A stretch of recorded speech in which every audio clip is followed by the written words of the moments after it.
Mga kapuso, patuloy po ang panawagan ng sambayanan. Ikulong na yung mga kurakot. Dagsa nga po mga nakiisa kahapon sa Trillion Peso March 2.0 para ipanawagan na wakasan ng korupsyon. Ang protesta ng bayan laban sa katiwalian, pag-uusapan natin dito sa Issue ng Bayan. At ngayong umaga, makakasama po natin Professorial Lecturer ng UP-NCPAG, Dr. Edna Co. Dr. Co, good morning. Welcome po sa unang Good morning. Salamat sa paanyaya ninyo. Ma'am, simulan na natin. Ano pong overall assessment ninyo sa naganap na protesta kahapon? Hindi lang pangalawa. Marami na po mga, parang nagiging series na nga of protest actions eh. What are your thoughts on yesterday's actions? Well, actually, natutuwa ako sa patuloy na enthusiasm, no? Yung interesado ang mga tao, alamin yung usapin ng bayan. So, andyan yung suporta pa rin. Although, hindi nawawala na may mga magkakaibang crowd ito. Yes, iba panawagan. Iba ang panawagan, iba ang venue ng nangyari kahapon. Pero sa akin, diversity, okay lang. Yung panawagan, magandang itinutuloy. Ang worry ko lang hanggang saan ito magpapatuloy at magiging dire-diretso. 2.0 yung kahapon. Baka naman magka 3.0, 4.0 pa. Hanggang saan baka natin Actually, how far can we sustain this, Professor? Actually, parang sa akin, yes and no. Yes, masustain ang interes ng bayan sa usaping pampubliko. Pero no sana, big sabihin, dapat makakita na tayo ng resolusyon, hindi ba? Na kung saan medyo masasatisfy yung kababayan natin at hindi every time talagang dadagsain, no? Because people are not satisfied. Ma'am, may nakakapuna. Medyo nagdudwendle daw yung numbers. Parang di hamak mas konti yung kahapon. What do you make of that? Well, actually, yung anything na panimula, exciting naman talaga yon, di ba? Pero yung mga sumusunod, depende kasi may progress ba tayong nakikita, may resulta ba yan? May nangyayari ba? May nangyayari ba?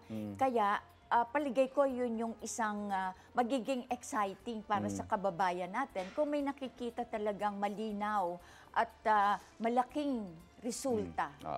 Gobyerno, take note. Kailangan ng resulta ng mga tao. Ang sigaw po ng marami kahapon, pananagutan. May mga nakaluna pero ang napapansin ho ng mga kababayan natin, parang yung mga small fish pa lang. Ano ba ang dapat gawin ng administrasyon sa hinaing na ito ng mga tao? Yung naiinip na Professor. Actually, well, Ivan, medyo sa akin, mula dun sa aking field, no, na public administration, in fairness, sa unang pagkakataon, medyo nagugulat kami na yung so-called corruption, tumagos na hanggang dun sa ibaba Yes. Which means, dati hindi naman natin, nakikita natin political leaders yung target. Pero ngayon, mga bureaucrats na yung involved, di ba? Undersecretary, ito mga opisyal. So, medyo ibaba yun.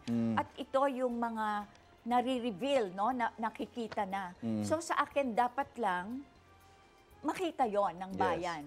Makita na apektado pala sila. Dati wala naman politiko yung na-associate dun sa corruption. Pero ito, people in government, ito mismo yung nagsisilbi. So sa amin, medyo worried kami doon. Hanggang doon na sa ibaba. Diba? Systemic. The word to describe it. Oo, diba? Hanggang sa ibaba. Well, kung hanggang sa ibaba, dapat lang yung ibaba, makita rin kung paano ito resolba. Pero hindi dapat manatili. Right. Kasi I'm sure sa taas, mas malaki pa yan, hindi ba? At ito yung kailangang goal na paano tayo aabot doon sa taas. Nabanggit niyo po yung paano tayo aabot sa taas. Ito may mga pahayag si dating Congressman Zaldico. And in his series of exposés, mabibigat po yung accusation niya. Mula sa pagkakasangkot ng presidente mismo, umabot po sa presidential son kay Congressman Sandro Marcos at gayon din po yung First Lady. May allegations din itong si Congressman Co. What do you make of this? Sa akin, kombinasyon yan Posible na may involvement etong kamag-anak ng Pangulo. Pero sa akin, parang ang overriding, ang nangungunang nakikita ko ay yung galit sa pamilya. Kaya dinadamay lahat no? Yung anak, asawa. So, kombinasyon yan eh. Galit dahil nauungkat yung problema. At dahil dito, hindi lang paghahayag ng alam niya, kung hindi, pinalalalim hanggang umaabot sa personal na level. But again, kailangan po natin linawin, ito yung mga aligasyon na kailangan Allegation, patunayan. Ayan. Ito, Professor, may sulian. May naisole. Si DPWH District Engineer Henry Alcantara nagbalik ng 110 million sa DOJ. Bahagi daw po yan ng restitution process ng flood control scam. Ito po mga kapuso, yung isole, yung ninakaw. Ayan. Saan ba mapupunta itong mga sinoling pera at may magiging epekto kaya ito sa mga kaso ng mga sangkot? Actually, magandang pangitain na may attempt, may effort na isole. No? Pero kaya lang, mas malaki pa doon yung hinihintay natin. Of course, barya, diba? ma'am. I mean, relatively, 110 million is loose change kumpara mo sa billion, trillion pa nga yata na ninakaw. So, paligay ko, yun yung dapat abangan pa. Natutuwa tayo dyan, may panimulang pagbabalik. Subalit, excuse me, hindi rin ako natutuwa kasi marami pa yung kailangang makita, di ba? Tsaka hindi heroic act yun, ha? Hindi nga kanya yun, eh. Yung sinulit na para bang dinonate, no, hindi yun donasyon. Dahil yun yung pera natin in the first place. Sa inyong opinion, Professor, nasa na ba tayo sa laban kontra korupsyon ngayon? Masabi niyo bang, are we even near the logical conclusion of this? Actually, meron kaming mga pag-aaral na ginawa sa ibang bansa, no? Actually, ang sinasabi ng mga scholar ay sa gobyerno, hindi absolutely mawawala yung corruption. Kaya nga, hindi namin sinasabi na nawala ang corruption. Ang tawag namin, minimizing. Pinapaliit, nire-reduce dahil halos yung corruption naka-embed, nakapaloob dun sa iba-ibang proseso, no? So ito, yung accomplishment, pagbabalik ng pera, pagsisiwalat kung sino ang mga involved, bahagi lang ito eh. Pero kailangan dire-diretso na sinisikap i-pursue, no? Tugisin pa, hanapin pa, i-reduce, minimize corruption, paliitin ito.